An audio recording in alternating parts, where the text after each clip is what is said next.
People often ask me, Bigwillz, how do you manage to travel around the country in your car with all the stories we hear every time about banditry, Fulani headsmen, and all that? I must say here that it is never the way people read about them. It is never the way you hear about them on TV. It is always different. Things on ground are always different from what they are in reality. Here's the thing. I cannot say here that those things that people heard about or they're asking me don't happen. They do happen sometimes. And the problem with it happening is that when it happens, the echo of these negative things kept echoing and kept repeated over and over and over again, that people think it happens every second and every minute as people travel. But I must make you understand that majority of the people in the country, 99% of the people actually in the country who travel every day, go by roads. And if they travel by road, it doesn't happen to them every time. It doesn't happen all the time. So when people get to hear that, oh, something like this is happening, it doesn't mean that it has happened now. It must have maybe happened 3 months ago, 5 months ago. But the negative effect of this story keep lingering, and a lot of people who don't travel actually feel it's happening all the time. Before I embarked on this journey, some people who heard that I was going to go on this journey called me and said, Bigwillz, are you sure you're going to travel to the Northeast? You know, we heard a lot of things in the Northeast and all that.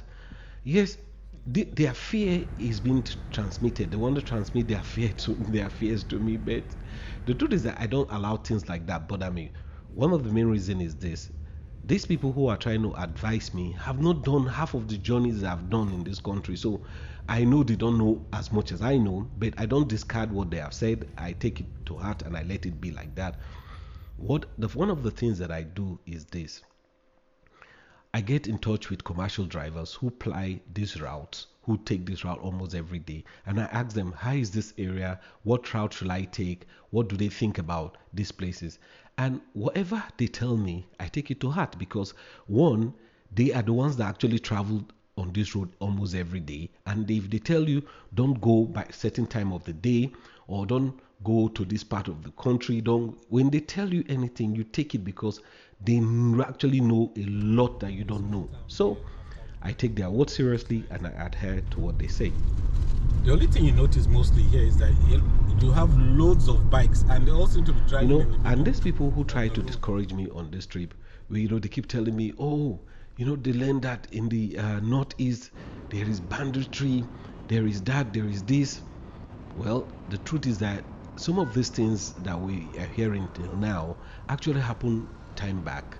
But if you actually listen attentively to what is happening now, even in the country, you rarely hear that things like this are happening even in those areas that they mention. So I discarded all their talks, shelved all their fears and pushed them out of my heart, and I decided to embark on this journey.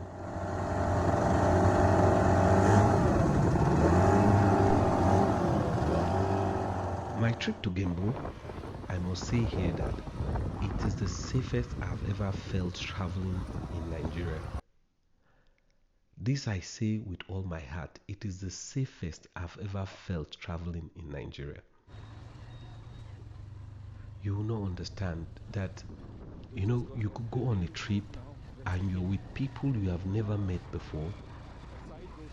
You go on a trip with people you have never met in your life, and you're on a bike with them for say 5 hours, 6 hours, to and fro, places that are remote, that even you don't even know how we guys are getting to where you're getting to, and you're with them, and the peaceful nature of the place is amazing.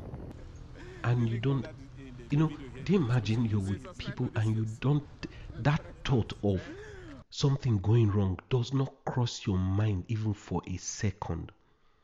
Even for a second, the thought of something going wrong does not cross your mind. It's amazing. And you're with them. There is this love that you see among the people.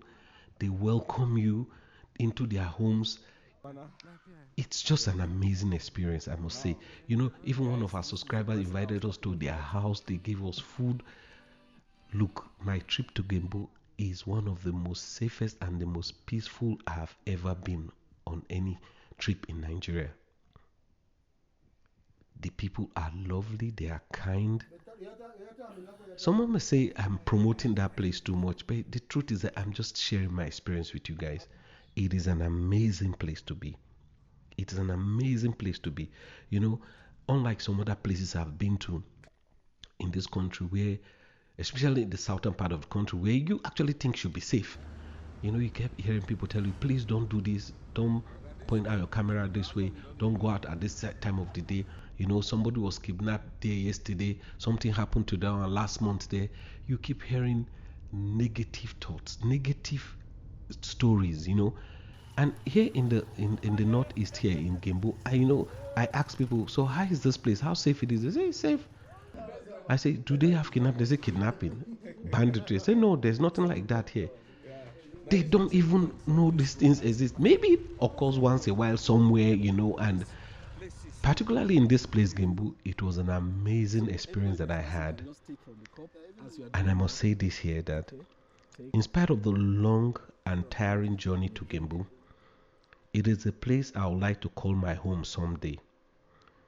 When I have the resources, I'm going to get a home. I'm going to build a house in Gembu.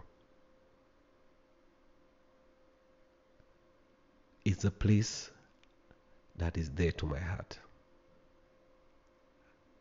Gembu is a place I would like to call my home someday.